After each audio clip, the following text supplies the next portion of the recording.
بسم اللہ الرحمن الرحیم۔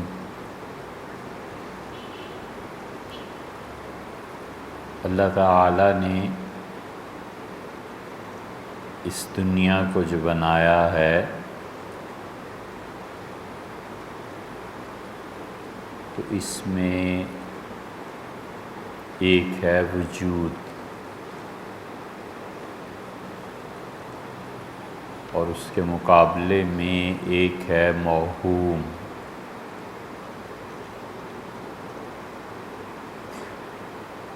اور یہ دونوں وجود اور موہوم ایک دوسرے کی ضد ہیں۔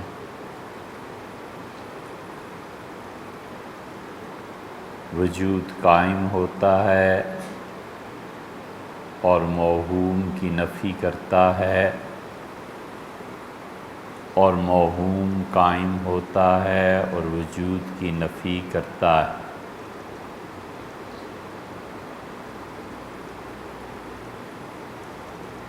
وجود اور ہستی وہم کو نہیں رہنے دیتی اور وہم وجود کو نہیں رہنے دیتا۔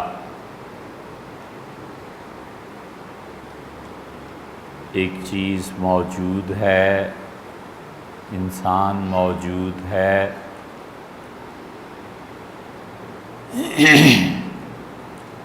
یہ کائنات موجود ہے، اور ایک چیز موہوم ہے۔ موہوم کا مطلب یہ ہے کہ اس چیز کا وہم ہے، حقیقت نہیں۔ وہم ہو جاتا ہے کہ مجھے شاید شوگر ہو گئی ہے، اور ڈاکٹر کے پاس جا کے ٹیسٹ کراتا ہے تو ڈاکٹر کہتے ہیں کہ صاحب یہ آپ کا وہم ہے، شوگر کا وجود نہیں ہے۔ یہ قوت وہم خواتین پہ بہت غالب ہوتی ہے، اور وہم یہ چھایا رہتا ہے ذہن میں کہ اس کا تعلق کہیں اور بھی ہے۔ جنازہ پڑھ کے آ رہا ہو اور رات تاخیر ہو جائے گھر پہنچنے میں تو پہلا وہم اسے یہی آئے گا کہ کہیں اور سے آ رہا، اور کئی سال اس وہم میں گزر جاتے ہیں، حتیٰ کہ کبھی کوئی غلط فہمی یا قدرت کی طرف سے کوئی چیز اس وہم کو وجود بخش دیتی ہے۔ کئی مثالیں ہیں اس کی، لیکن یہ مثال اس لیے دی جا رہی ہے کہ ہر گھر کا قصہ ہے اور آسانی سے سمجھ میں آتا ہے۔ کسی خاتون نے فون کیا آفس سے، کسی ادارے سے، کسی نے کسی غرض سے کوئی تصویر بھیج دی، بہت سی چیزیں ہوتی ہیں، اور اگر یہ اہلیہ کے ہاتھ آ جائے تو وہ وہم اپنا وجود بنا لیتا ہے۔ پھر تحقیق اور قصے اور پھر کہانیاں، کیا کیا ہوتا ہے اب سب جانتے ہیں۔ تو ایک ہے وجود اور ایک ہے وہم۔ بہت سے لوگوں کو رہتا ہے۔ اگر یہ بات سمجھ میں آ گئی ہو تو اس بنیاد پہ آپ آگے چلیں تو بہت سے لوگوں کو یہ وہم ہو جاتا ہے کہ میں تو اتنا گناہ گار آدمی ہوں اور اللہ بخشش نہیں فرمائے گا۔ یہ وہم ہے، اور یہ کسی حد تک یہ خیال رہنا کہ اللہ کی گرفت بڑی شدید ہے، یہ صحیح ہے، انسان کی ترقی ہے، لیکن اس کو مستقل اپنا حال بنا لینا اور خدا کی رحمت سے مایوسی کی طرف چلے جانا، یہ اس کا وہم ہے۔ نتیجہ یہ نکلے گا کہ وہ آہستہ آہستہ شیطان اسے اللہ سے مایوس کر دے گا، اور آدمی کا کوئی حال ایسا نہیں ہونا چاہیے جب اللہ سے اس کا تعلق مایوسی پہ ہو۔ تعلقات کئی طرح کے ہوتے ہیں۔ اللہ سے بندے کا تعلق دعا کا ہوتا ہے، اللہ تعالیٰ سے بندے کا تعلق توبہ کا ہوتا ہے، اللہ سے تعلق علم کا ہوتا ہے، اللہ تعالیٰ سے بڑا مضبوط تعلق عبادت اور بندگی کا ہوتا ہے، مگر یہ برائی کا تعلق اللہ سے کہ انسان کے اعصاب پر یہ بات چھا جائے کہ اللہ مجھ سے ناراض ہے اور خدا مجھے بالکل نہیں بخشے گا، یہ چیز آہستہ آہستہ شیطان کو دخل اندازی کا موقع دیتی ہے۔ اس لیے کبھی بھی اللہ کے ساتھ جو تعلق ہے، کبھی بھی اسے مایوسی کی طرف، اسے خوف کی اتنی شدت کہ انسان اپنے حال سے بے حال ہو جائے نہیں ہونا چاہیے۔ اللہ کا خوف بس اور گرفت، اس کا احساس اتنا کافی ہے، جو حضور صلی اللہ علیہ وسلم نے اپنی دعا میں ارشاد فرمایا کہ اللہم اقسم لنا من خشیتک ما تحول به بیننا و بین معصیتک۔ اللہ اتنا خوف اپنی ذات پاک کا نصیب فرما دے جو میرے درمیان اور گناہ کے درمیان آڑ بن جائے، دیوار بن جائے۔ میں ایک گناہ کرنا چاہتا ہوں، یہ تیرا خوف بیچ میں آ جائے، یہ آگ، یہ جہنم کا تصور، یہ آپ کی ناراضگی، ڈر کہ قبر میں حشر میں گرفت ہوگی، اور یہ خوف مجھے عبور نہ کرنے دے، اس حد کو کراس نہ کرنے دے، سامنے نہ چلا جاؤں گناہ میں، بس یہ کافی ہے۔ اس لیے کبھی کبھی انسان نفسیاتی طور پر اللہ کے خوف کے نام سے شیطان اسے مایوس کرتا ہے، اور دھیرے دھیرے وہ بیماری میں چلا جاتا ہے۔ جوں ہی یہ مرض شروع ہو جائے فوراً اس پہ قابو پانا چاہیے، اور یہ کافی ہے کہ اللہ کا خوف اس کی معصیت سے انسان کو بچائے۔ اور کمال کا شوق ضروری ہے۔ یہ کمال کا شوق انسان کو مرتے دم تک رہنا چاہیے۔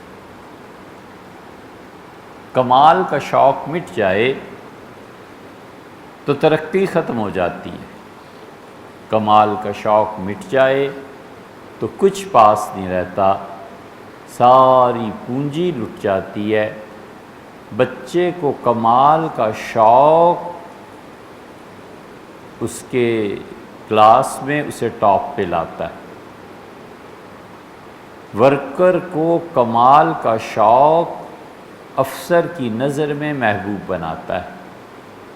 ہر آدمی اپنی جوانی پہ غور کرے تو یہ کمال کا شوق جو اسے چڑھا ہوا تھا نا، جیسے نشہ چڑھ جاتا ہے، ہر ایک میں ہوتا ہے۔ کمال کا شوق ہے کہ بال اس طرح کے کٹوائے جائیں، کمال ہے، حاصل کرنے کا شوق ہے نا کہ یہ لباس پہنا جائے، ہر ایک پہ ہوتا ہے کہ میں کمال حاصل کروں، اس کا شوق ہونا چاہیے۔ یہ الگ بات ہے کہ وہ شوق کدھر جا کر اپنا اظہار کرتا ہے، لیکن ہر آدمی چاہتا ہے بہترین سے بہترین گھر بننا چاہیے۔ اگر اس کا شوق ہی مٹ جائے کمال حاصل کرنے کا، تو پھر جا کر وہ مجاور بن جائے، دیوانہ بن جائے، پاگل ہو جائے۔ اور مجاور بننے کا بھی کبھی شوق ہوتا ہے نا لوگوں میں، تو دیکھو کمال تک پہنچتے۔ کمال کا شوق بہت بڑی چیز ہے۔ کمال کے کپڑے لے کے آیا، کہتے ہیں یہ دیکھیں کمال کی مووی ہے، فلم، بچے ایسے باتیں کرتے ہیں، کمال کی مسجد۔ یہ جو ہائیسٹ ڈگری تک پہنچنے کا شوق ہے، بہت بڑی متاع ہے زندگی کی۔ یہی شوق ہوتا ہے تو میجر سے کرنل بن جاتا ہے، اور کرنل سے بریگیڈیئر بن جاتا ہے، اور پھر جنرل بن جاتا ہے، پھر چیف بن جاتا ہے۔ یہ کمال پہ جانے کا شوق ہے کہ کسی طرح اس سے اگلا عہدہ ملے، اس سے اگلا عہدہ، اس سے اگلا عہدہ۔ حتیٰ کہ جو واش روم صاف کرتا ہے نا، اس میں بھی وہ صاحب کی طرف نسبت ہو نا کہ ان کا واش روم ہے، کمال سے صاف کرے گا، تاکہ صاحب کہیں کہ صفائی میں تمہیں کمال حاصل ہے۔ یہ ہر جگہ کمال ہی کا شوق کام کرتا ہے۔ اس لیے اس کمال کا جو آدمی کو شوق ہوتا ہے، جذبہ ہوتا ہے کہ کمال تک پہنچوں، یہ اللہ کی بندگی، اس کا شوق اللہ نصیب فرما دے تو کمال کی بندگی بھی اختیار کرنی چاہیے۔ یہ رمضان خدا کی بندگی کا ایک کمال ہے کہ ایک کا دن نہیں، پورا مہینہ دے دیا کہ میری عبادت کرو، ہر حال میں تم میری عبادت کر رہے ہو، روزہ رکھ رہے ہو تو بھی، افطار کر رہے ہو تو بھی، رات سو رہے ہو تو اسی خیال سے کہ صبح سحری کے وقت اٹھنا ہے، یار جلدی کرو، دیر نہ ہو جائے، یہ نہ ہو جائے، یہ کھانے کی چیز لاؤ، یہ فلاں چیز لاؤ، مجھے بلڈ پریشر ہو جاتا ہے، یہ نمک کا معاملہ، ہلکا شوگر ہے، یہ سارا اللہ کی بندگی کا شوق ہے کہ میں اللہ کا بندہ بنوں۔ پورے سال میں دو موقع بہت زیادہ دنوں پہ مشتمل آتے ہیں، ایک رمضان اور ایک حج۔ حج بھی ایسی ہوتا ہے، جو لوگ حج کو جاتے ہیں ایسے ہی دیوانے نہیں ہو جاتے، بیت اللہ، اس کا غلاف، پردے پکڑ پکڑ کے رو رہے ہوتے ہیں، کیا کیا سما اور کیا کیا منظر، چیخ و پکار کبھی کبھی سننے میں آتی ہے۔ وہ بندگی کا شوق ہے، اس کی کمال کی حد چاہتا ہے۔ حج میں، عمرے میں اور اس رمضان میں یہ آدمی کو اللہ اس راہ پہ ڈال دیتا ہے کہ میری بندگی کا کمال حاصل کرو۔ اس لیے جس آدمی کو یہ خیال رہے کہ میں نے کسی فیلڈ میں کمال تک پہنچنا ہے، تو غور کرے کہ میرے پاس کتنے فیلڈز ہیں، کتنے مواقع ہیں۔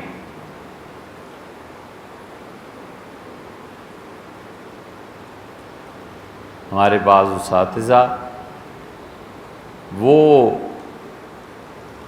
شاید 20-25 منٹ بولتے تھے، لیکن جو آدمی ہوتا تھا کہتا تھا یار کمال کی بات کیا تھا، وہ اللہ کی بندگی اور اللہ کے قرب کے دروازے ان پہ کھلے اور خدا نے حکمت ان کے دلوں پہ نازل کی۔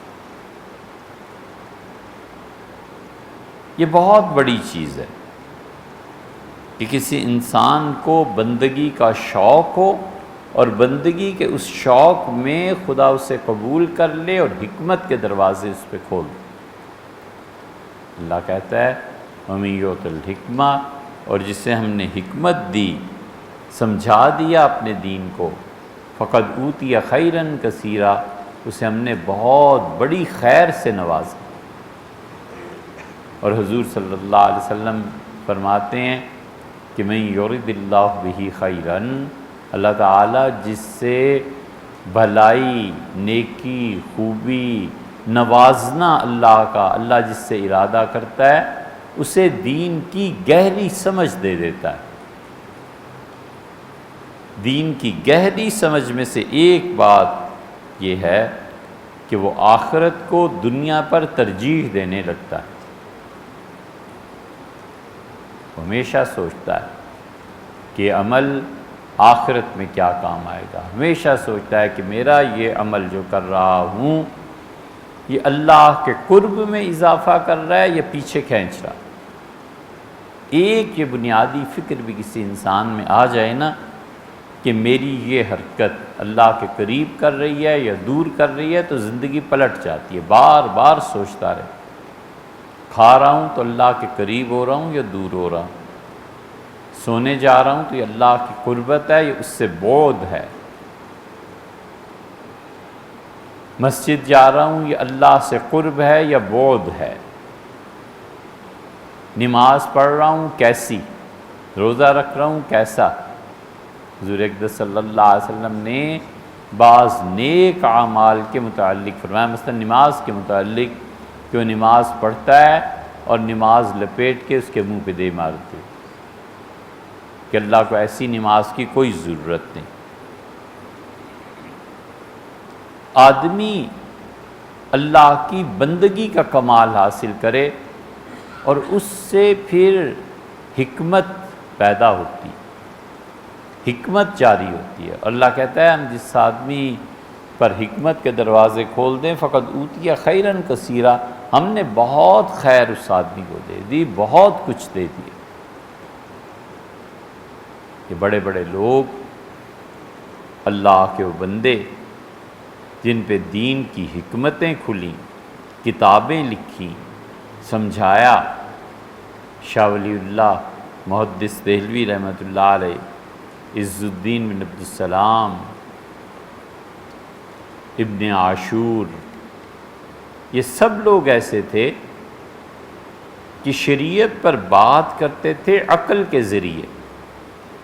ایک ہے شریعت پہ بات کرنا نقل کے ذریعے کہ کتاب میں، سنت میں یہ، حدیث میں یہ، صحابہ رضی غلام۔ وہ کہتا ہے میں تو کسی چیز کو مانتا ہی نہیں، میں تو حضور صلی اللہ علیہ وسلم کو بھی نہیں خدا کا رسول مانتا، میں سے خدا کو ہی نہیں مانتا، تم کیا باتیں کر رہے ہو؟ ایسے موقع پہ نقل کی بجائے آدمی عقل کی سیٹ پہ آ جاتا ہے۔ پھر وہ کہتا ہے کہ اللہ، اس کو ماننا کیوں ضروری ہے؟ پھر وہ کہتا ہے کہ دنیا میں جتنا ظلم ہو رہا ہے اس سارے ظلم کا تم بتاؤ تمہاری عقل میں کیا آتا ہے؟ کوئی حساب کتاب بھی ہونا چاہیے کہ نہیں ہونا چاہیے؟ بادشاہ ظلم کرتا ہے، رعایا وہ خود کبھی ظلم کرتی ہے، بھائی بھائی کا حق مار لیتا ہے، زمین چھین لیتا ہے، عزت برباد کر دیتا ہے۔ کوئی جگہ ہونی چاہیے جہاں کوئی حساب لے، وہ کہتا ہے ہونی چاہیے، دنیا میں حساب ہوتا ہے۔ یہ کہتا ہے دنیا میں کہاں حساب ہوتا ہے؟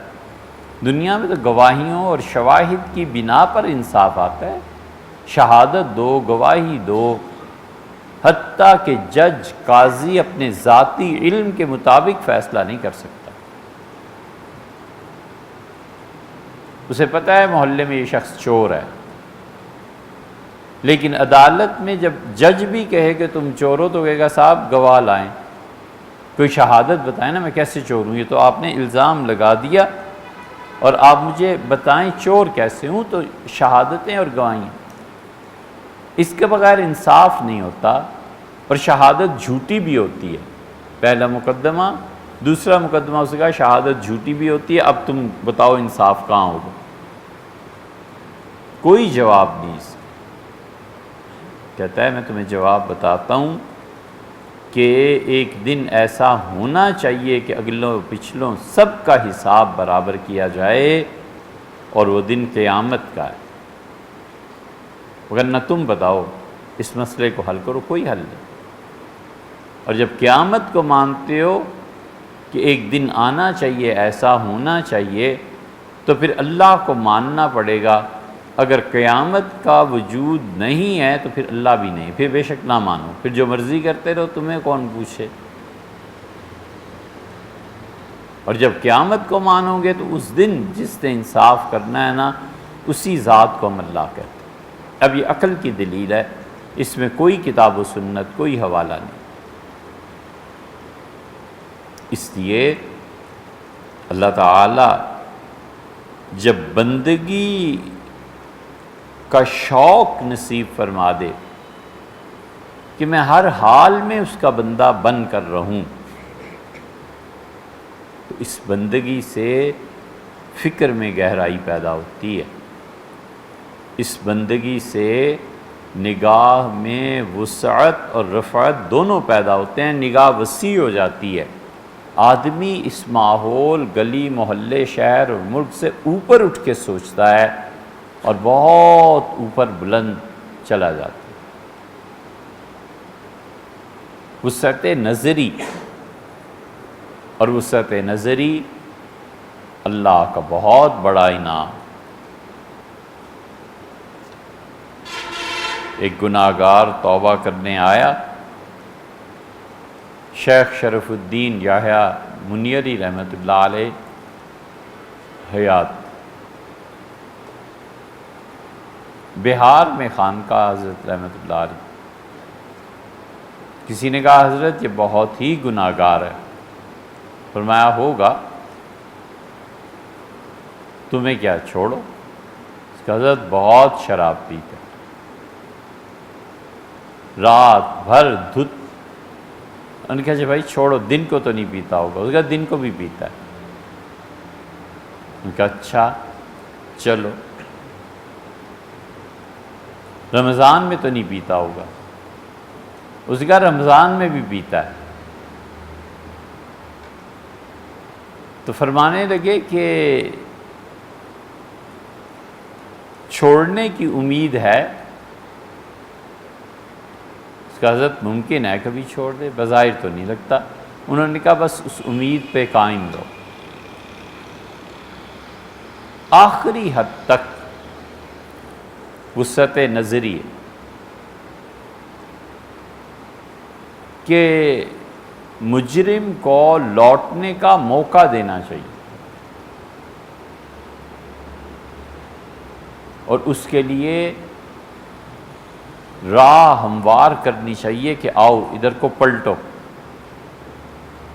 یہ تھوڑا ہی ہے کہ اس پہ دروازے بند کر دیے جائیں، یہ وسعت نظری افسوس یہ ہے کہ کم لوگوں میں آئی۔ کسی نے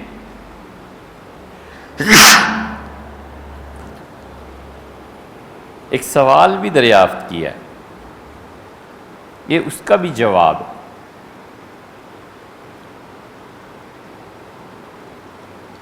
کہ ہمارے ہاں ایک چیز یہ بھی پائی جاتی ہے کہ کوئی آدمی اگر کفر پہ چلا گیا ہے نا تو اس کے لیے سارے دروازے بند کر دو، بس کوئی صورت ایسی نہ ہو کہ کہیں وہ مڑ کے اسلام میں آ جائے، کوئی صورت ایسی نہ ہو کہ اسے اللہ کا بندہ بننے کی، عقیدہ ٹھیک رکھنے کی توفیق ملے۔ یہ اسلام کا مزاج نہیں ہے۔ یہ اسلام کا طریقہ نہیں ہے۔ جو لوگ کفر پہ مر گئے ہیں، جا کر ان کی قبریں اکھیڑنا، ان کے گھر جلانا، زندوں کو مارنا، یہ اللہ نے نہیں سکھایا، جب تک کہ وہ حربی کافر نہ بن جائیں۔ حربی کافر کا مطلب یہ ہے کہ وہ آپ کی بستیوں کو آگ لگا رہے ہیں، آپ بھی جا کے کریں، پھر تو جنگ ہو گئی نا، اس میں تو پھر کسی کی بھی چھوٹ نہیں۔ دین کا مزاج دعوت کا ہے، اس لیے ہم بار بار کہتے ہیں کہ قادیانی ہیں، اہل تشیع ہیں، جس کو آپ سمجھتے ہیں کہ اس کا عقیدہ درست نہیں ہے، اس کے ساتھ اپنے آپ کو بچا کے، اپنے ایمان اور عقیدے کو مضبوط کر کے اس سے محبت سے پیش آنا، اس کی دلجوئی کرنا، اس سے ملنا، اور انجام کار دین کی دعوت اسے دینا، یہ اصل کام۔ نفرت کے ساتھ دعوت جمع کیسے ہوگی ہے، یہ سمجھ میں نہیں آتی۔ جس چیز سے آدمی کو نفرت ہو جائے نا، اور جس چیز پہ اعتراض پیدا ہو جائے، اس سے نفع اٹھانا، یہ خدا نے قانون ہی نہیں بنایا، پتہ نہیں لوگ کیسے بنانا چاہتے ہیں۔ محلے میں بچہ کوئی چیز لینے جاتا ہے اور محلے میں اس کی دکان کھلی ہوئی ہے، اور ماں کہتی ہے کہ اسے جا کے کہنا کہ یہ جو چاول تم بیچتے ہو نا، یہ ٹھیک نہیں ہے، 2 بار 4 بار۔ جب جانے والا ہر مرتبہ کہے گا کہ یہ چاول ٹھیک نہیں ہے، پکائے تھے جی ٹھیک نہیں ہے، وہ کہے گا بھیا یہ لو پیسے، کہیں اور سے جا کے خریدو، میرے پاس مت آؤ، دماغ کھانے آ جاتے۔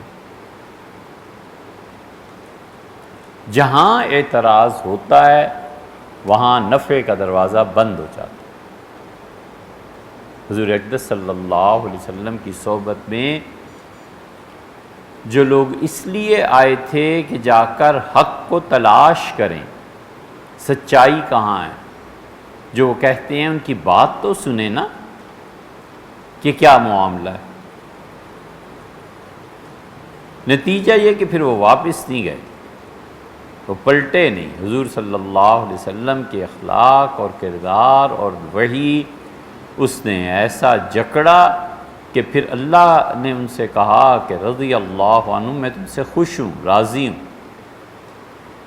اور جو گئی اس نیت سے تھے کہ اعتراض کرنا ہے، تو انہوں نے تو پہلے دن ہی اپنا برتن الٹا کر دیا تھا، پورا سمندر بادل بن کے برس جائے، اس میں ایک قطرہ نہیں پڑنا، اس نے تو پیالہ ہی الٹا کیا ہوا ہے نا۔ اس لیے سب سے بڑا کام اللہ کے دین کی دعوت محبت کے ساتھ۔ تم کافر ہو، تم واجب القتل ہو، تمہیں میں مار دوں، کدھر ہے تمہارے باپ کی قبر نہ اکھیڑ دوں، یہ اس طریقے سے اس آدمی کو کفر کی وادی میں مزید دھکیلنا ہے اور بتانا ہے کہ میں مسلمان ہوں اور میرے یہ اخلاق۔ یہ کون سا طریقہ ہے؟ یہ کیا چیز؟ اس لیے جو لوگ اللہ سے کٹے ہوئے ہیں، ان کو محبت کے ساتھ خدا سے جوڑنا، اللہ بڑا خوش ہوتا ہے۔ اللہ اتنا خوش ہوتا ہے، اتنا خوش ہوتا ہے کہ کوئی مثال اس کی نہیں ہے، کوئی مثال اس کی نہیں ہے۔ ماں کے 10 بچے ہوں اور ایک بچہ گم ہو جائے، 2 گم ہو جائیں، اور بھیڑ میں تلاش کرتی پھرے، اور کوئی کہے کہ یہ لیں آپ کا بچہ، ماں کی حالت قابل دید ہوتی ہے۔ دوسرا بچہ وہ کہتا ہے جی یہ لیں دوسرا بچہ بھی آپ کا آ گیا، ماں اس کے پاؤں پکڑ لیتی ہے کہ تیری مہربانی میرے بچوں کو ڈھونڈ لایا ہے، دعائیں دیتی ہے، پیسہ ہو تو پیش کر دے، چندہ دے دے، ساری عمر ممنون کے اس میں۔ یہ ساری کل مخلوق اللہ کی اولادی تو ہے، اور اس کی اولاد گھر کا راستہ بھول گئی ہے، پتہ نہیں چل رہا کدھر جائیں۔ اس کی اولاد کی رہنمائی کرنا کہ یہ تیرے بیٹے اور بیٹیاں، اللہ انہیں قبول فرما لے، یہ اللہ کو کتنی خوشی اس سے ہوتی۔ آدمی جب خوش ہو نا تو کبھی یہ بھی سوچے کہ میں خوش ہوں اور میرا رب بھی اس سے خوش ہے، پھر خوشی دوبالا ہو جاتی ہے اگر اللہ سے کوئی تعلق ہو تو۔ خوشی میں اور خوشی شامل ہو جاتی ہے کہ میں اس عمل سے خوش ہوں، شکر ہے، اطمینان سے نماز پڑھی ہے، میرا دل خوش ہے اس سے، اور میرا رب بھی خوش ہوگا کہ میں نے اس کے لیے 2 سجدے کیے ہیں، اطاعت ہے، بندگی ہے، قبول فرما لے، تو اور خوشی ہوتی ہے کہ 2 رکعتیں پڑھنے کی توفیق ملی۔ فتح الباری میں حافظ ابن حجر رحمۃ اللہ علیہ روایت لائے ہیں کہ رسول اللہ صلی اللہ علیہ وسلم نے فرمایا کہ تم مجھے 1000 آدمیوں کے قتل ہونے کی، کافروں کے مارے جانے کی اطلاع دو۔ 1000 تو مجھے اتنی خوشی نہیں ہوتی جتنی ایک آدمی کے اسلام قبول کرنے کی خبر پہ خوشی ہو، اس لیے کہ وہ تو گیا نا، اب جہاں جانا ہے اس نے۔ ایک آدمی، سیدنا علی رضی اللہ عنہ کو یمن جب بھیجا تھا تو فرمایا علی ایک آدمی کو بس صرف تمہاری وجہ سے دین کی توفیق مل جائے، یہ جو سرخ اونٹ متاع خالص پیور گولڈ، فرمایا یہ اس سے بھی کہیں زیادہ آگے کی چیز، کسی آدمی کو خالص سونے کا ڈھیر مل جائے، فرمایا اس سے بھی بلند تر بات ہے کہ ایک آدمی کو تمہارے ذریعے ہدایت ملے۔ ہماری جو نسلیں آ رہی ہیں نا، ان میں نفرتیں، ان کو یہ سبق پڑھانے، وہ جوانی کے جوش میں تو پڑ جاتے ہیں، اس کو مارو، یہ کرو، یہ کرو، یہ کرو، مگر جب عمر ڈھلتی ہے تو پھر اتنی نفرت پیدا ہوتی ہے کہ تم نے مجھے برباد کیا، یہ نہ کر۔ اس لیے بندگی میں کمال، اس کا شوق ہونا چاہیے۔ یہ تابعین بڑی عبادت کرتے تھے۔ کسی نے ایک تابعی رحمۃ اللہ سے پوچھا کہ حضرت اتنی نمازیں، اتنے روزے، شوق دیکھو کیا ہے اور کمال کیا ہے؟ انہوں نے کہا یہ سب کچھ کرتا ہوں تاکہ صحابہ کرام رضی اللہ عنہم جب جنت میں جا رہے ہوں تو ان کے ساتھ ہم بھی شامل ہوں اور وہ دیکھیں کہ پہلے ہم جاتے ہیں یا وہ جاتے ہیں۔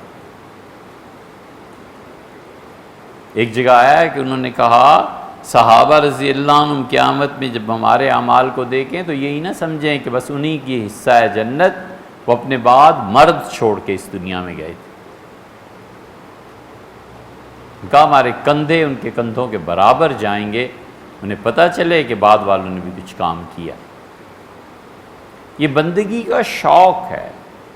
آدمی دیکھے کتنے فیلڈ اویلیبل ہیں، کس میں کمال پہ پہنچ سکتا ہے۔ تو اللہ کی بندگی اور اطاعت کا میدان تو کبھی بھی ختم نہیں ہوتا۔ ریٹائر ہو گیا تو ریٹائرمنٹ کے بعد اب اس محکمے میں کیا آگے عہدہ حاصل کرنا ہے؟ کچھ بھی نہیں۔ کرنل ریٹائر ہو گیا تو اب وہ کہاں سے بریگیڈیئر اور جنرل کا کیسے بنے؟ وہ موقع ختم ہو گیا نا۔ بچے نے میڈیکل کالج چھوڑ دیا اور کسی اور ڈپارٹمنٹ میں چلا گیا، اب اسے کہاں سے موقع ملے گا؟ بہت سے میدان بند ہو جاتے ہیں اور بہت سے میدان کھلے رہتے ہیں۔ جو کھلا ہوا میدان ہے نا اللہ کی بندگی کا، اللہ کے ساتھ تعلق کا، یہ کمال کا میدان ہے۔ موت کے لمحے تک اس میں ترقی ہوتی رہتی ہے اور تنزل بھی ہوتا رہتا ہے، بڑھتے بھی جاتے ہیں اور پیچھے بھی ہٹتے جاتے ہیں۔ اللہ اس پیچھے ہٹنے سے حفاظت فرمائے۔ کفر تک پہنچ جاتا ہے۔ اس لیے اللہ کی عبادت، بندگی، یہ رمضان کا مہینہ جو گزارا ہے، یہ ایک ایک لمحہ اس کا خالص خدا کی بندگی ہے، اور خالصتاً اپنے آپ کو اللہ کے ساتھ محو کر دینا ہے، اور اللہ کی بندگی، اور ایسی بندگی جس کے متعلق وہ خود کہتا ہے کہ اگر میرے پاس آؤ گے تو میں تمہیں اس کی جزا میں کتنا ثواب دوں گا، جنت دوں گا، یہ نہیں ہے میں تمہیں خود ملوں گا۔ اللہ سے ملنے کا شوق بہت بڑی متاع ہے۔ اللہ تعالیٰ اسی لیے بار بار کہتا ہے وَلِقَائِهِ، اور انہیں مجھ سے ملنے کا شوق نہیں ہے۔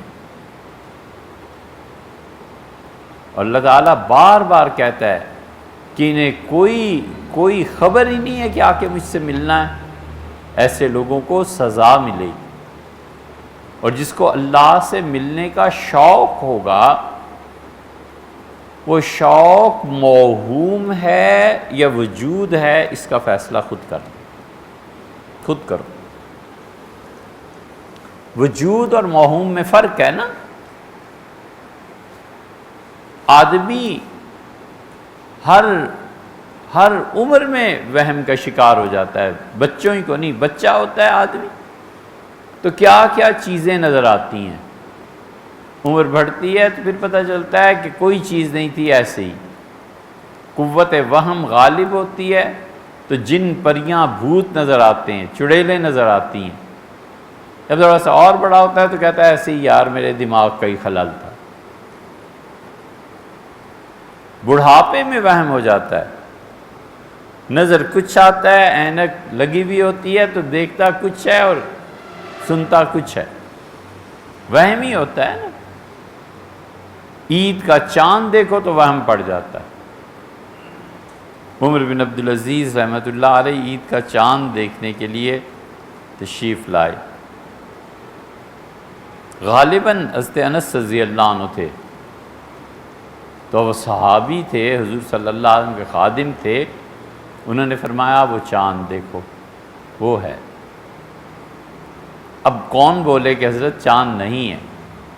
تو عمر بن عبدالعزیز رحمۃ اللہ علیہ بڑھے، اور گورنر تھے اس وقت، وہ خلیفہ شاید نہیں تھے، گورنر تھے مدینہ منورہ کے، اور انہوں نے اپنے دونوں ہاتھ حضرت کے چہرے پہ رکھ کے آنکھوں پہ پھیرے اور پیشانی کو چوما اور کہا حضرت مجھے بتائیں کہاں ہے چاند؟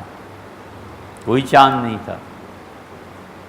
کسی نے پوچھا کہ یہ کیا ہو گیا تھا؟ انہوں نے کہا میں نے غور کیا کہ ان کی بھویں لمبی ہو گئی ہیں اور ایک بال نیچے کو لٹک گیا تھا، تو اپنی عمر کی وجہ سے اسے چاند سمجھ رہے تھے۔ تو کہہ تو نہیں سکتے تھے کہ حضرت یہ ادب تھا، احترام تھا۔ کہاں گیا چاند؟ کچھ بھی نہیں ہوتا ہے۔ اللہ سے ملنے کا شوق موہوم ہے یا موجود ہے، خود فیصلہ کر لیں۔ اگر یہ صرف وہم ہے اور وہم چھایا ہوا ہے کہ مجھے بڑا شوق ہے اللہ سے ملنے، میں دعا کرتا ہوں کہ اللہ سے خیر کے ساتھ ملاقات، اے بھیا یہ شوق جو ہے یہ موہوم ہے یا موجود ہے؟ موہوم شوق تو ایسے ہے جیسے اپنے دوست سے ملنے کا شوق ہے، اور کہتا ہے اس کے گھر جا رہا ہوں، یہ اس کی گلی ہے، یہ اس کا دروازہ ہے، اب اس سے میں ملوں گا، اور کوئی کہے کہ یہ دونوں ہاتھ موبائل میں رنگے ہوئے ہیں، یہ دونوں ہاتھوں پہ مٹی جمی ہوئی ہے، اور یہ دونوں ہاتھ جو یار سے ملانے ہیں دوست سے، اس پہ کیچڑ لگا ہوا ہے، ہاتھ تو دھو لو۔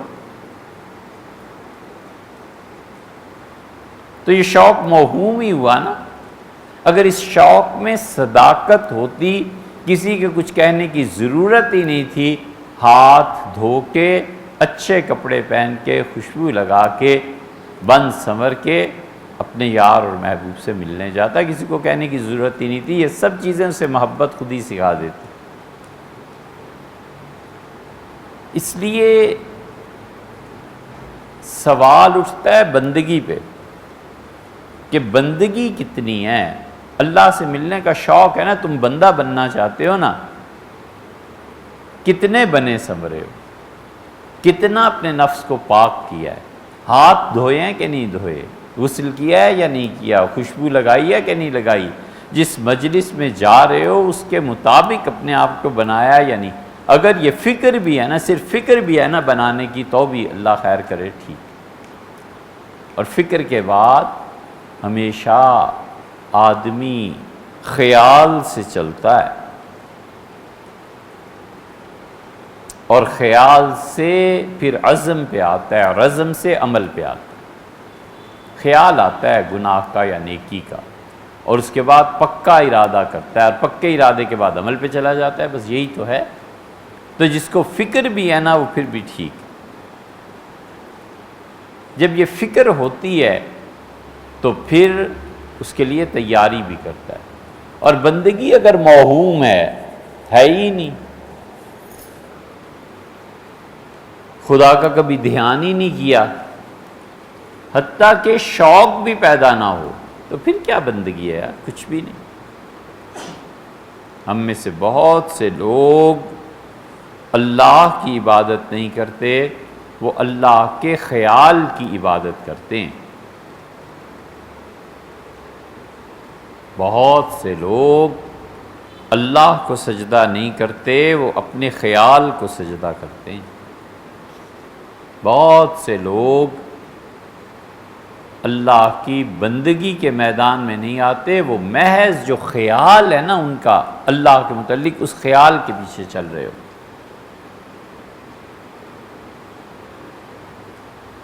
نقش بر آب ہے، پانی پہ لکھنا ہے، پانی کا لکھا کون پڑھے اور کون سے قائم رکھے، کچھ بھی نہیں۔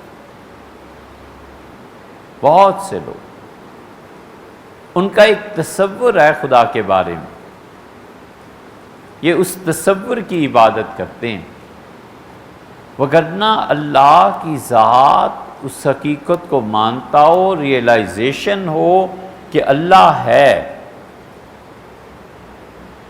اللہ میرے ساتھ ہے، هُوَ مَعَكُمْ أَيْنَمَا كُنْتُمْ، لوگو تم جس حال جس جگہ پہ ہو اللہ تمہارے ساتھ۔ مَا يَكُونُ مِن نَجْوَى مِن ثَلَاثَةٍ إِلَّا هُوَ رَابِعُهُمْ، اور لوگو تین جب تم مل کے بیٹھتے ہو نا کوئی مشورہ کرنے، چوتھا اللہ ہوتا ہے۔ وَلَا خَمْسَةٍ إِلَّا هُوَ سَادِسُهُمْ، اور کوئی پانچ ایسے نہیں ہے جن کے ساتھ چھٹا ان کا پروردگار تھا۔ اور اس سے کم اور اس سے زیادہ ہر جگہ وہ تمہارے ساتھ ہے، اگر اسے اللہ کے وجود کا پتہ ہو کہ اللہ ساتھ ہے، مجال ہے کہ وہ گناہ کر جائے، مجال ہے کہ وہ کسی کا حق مار جائے، پتہ ہے کہ اللہ دیکھ رہا، اللہ اس وقت میرے ساتھ، یہ حقیقت ہے نا، وگرنہ تو پھر خیال ہی خیال ہیں۔ پوری نماز پڑھ لی، ختم ہو، اللہ کا خیال ہی نہ آیا۔ اللہ تعالیٰ کے سامنے جھکنے کا جذبہ، وہ رکوع اور وہ سجدہ، اور جو صرف خیال کا رکوع اور سجدہ ہے، دونوں میں بڑا فرق ہے۔ جب خیال ہوتا ہے کہ جھک رہا ہوں اللہ آپ کے سامنے، اور جب خیال ہوتا ہے سجدے کا، اور دل میں یہ ہوتا ہے کہ اللہ کوئی کائنات میں ایسی کوئی طاقت اس کائنات میں نہیں جہاں میرے جیسا سرکش اور ظالم جا کے جھک جائے، بس تو ہی ہے اللہ، تیرے ہی سامنے ماتھا ٹیکتا ہوں۔ وہ سجدہ اور ہے اور ہمارے سجدے اور، یہ چیز ہے۔ اس لیے موہوم اور موجود کا فرق سمجھے،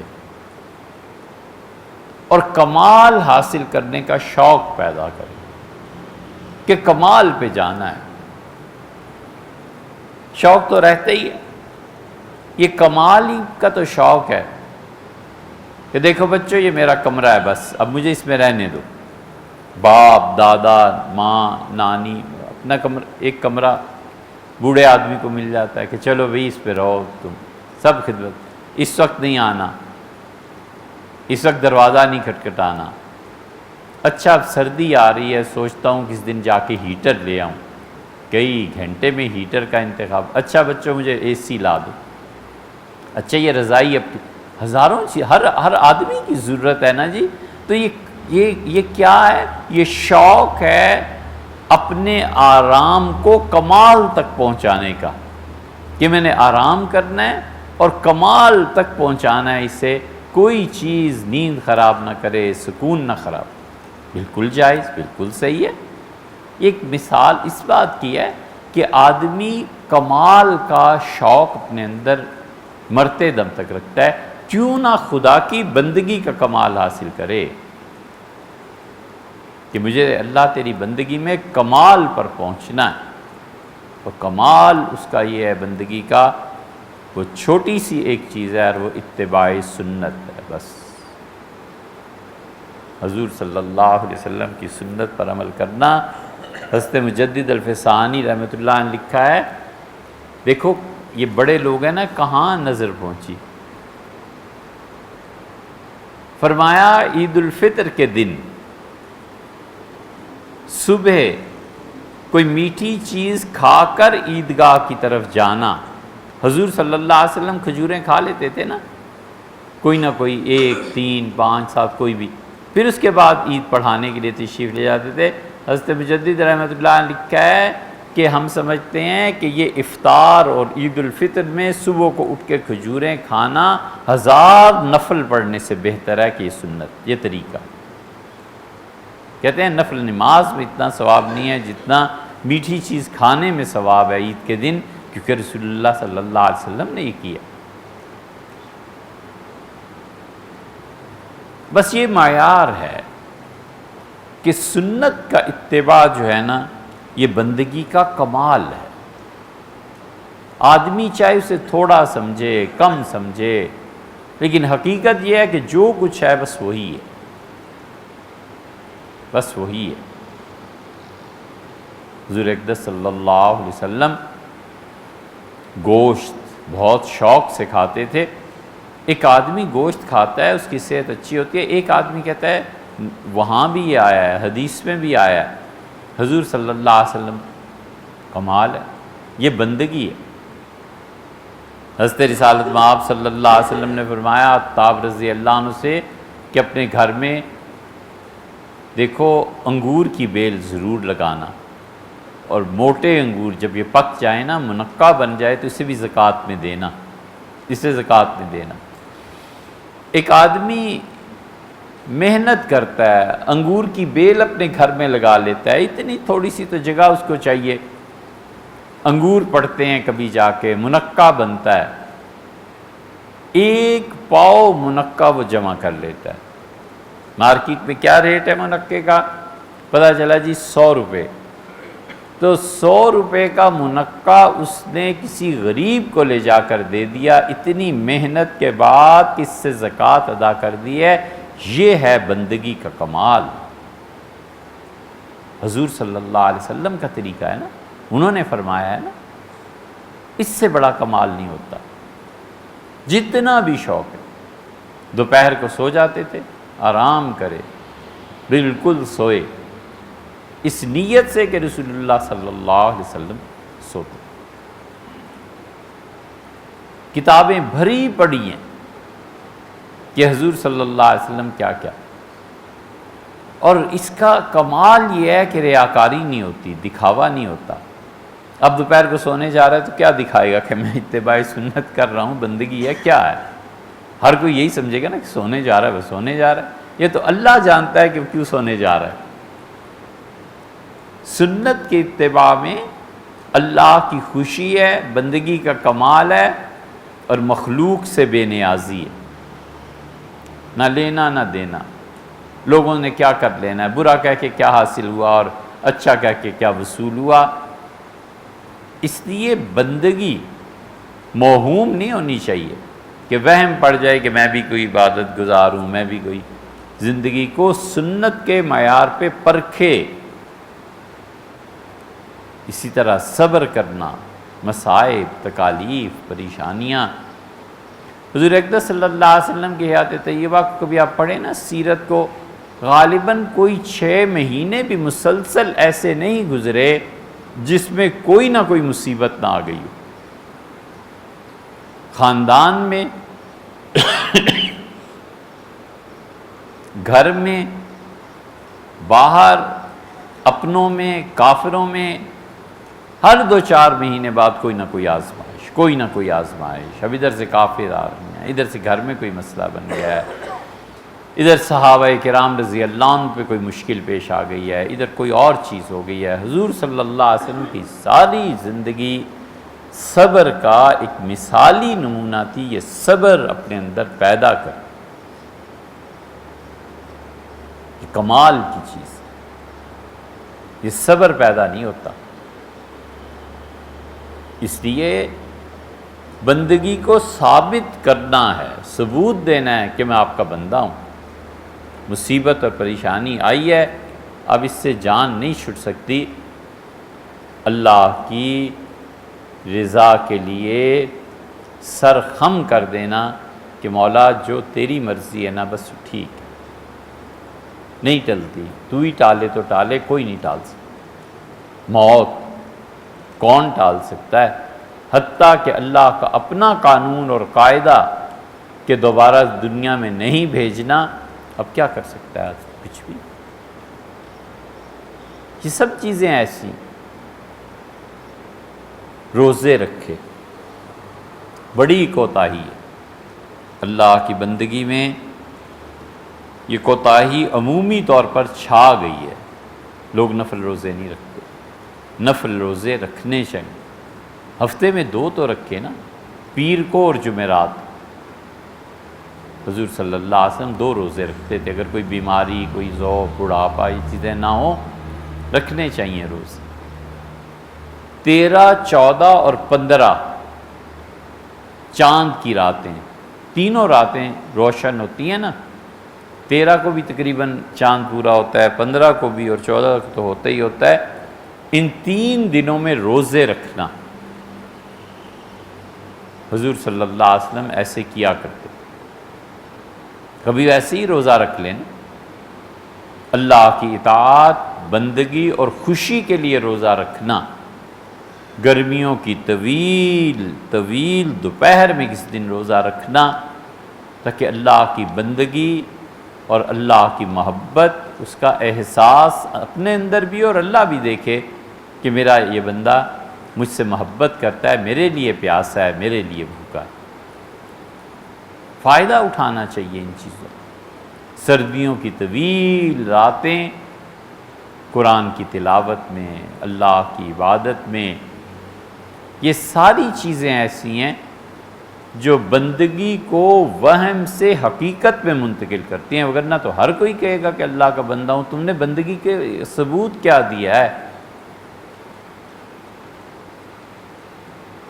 اللہ سے عافیت مانگنی چاہیے۔ اگر بندگی کا ثبوت وہ میدان جنگ میں مانگ لینا کہ آؤ یہ میدان جنگ ہے اور خون اور سب کچھ، کتنے آگے بڑھیں اور کتنے پیچھے ہٹیں، خدا ہر طرح کے امتحان سے محفوظ فرمائے۔ یہ چیزیں کہ موہوم اور موجود میں فرق کرنا، اور کمال کا شوق ہو کہ خدا کی بندگی میں کمال حاصل کرنا، اور کمال کا پیمانہ میں آپ کچھ نہیں، حضور صلی اللہ علیہ وسلم ہے، ان کی اطاعت اور ان کی سنت کا قیام ہے۔ بس جتنا سنت میں وہ گہرا اور منہمک ہے، اتنی ہی اس کی بندگی مستحکم ثابت موجود ہے موہوم میں۔ اللہ تعالی ہم سب کو عمل کی توفیق بخشے۔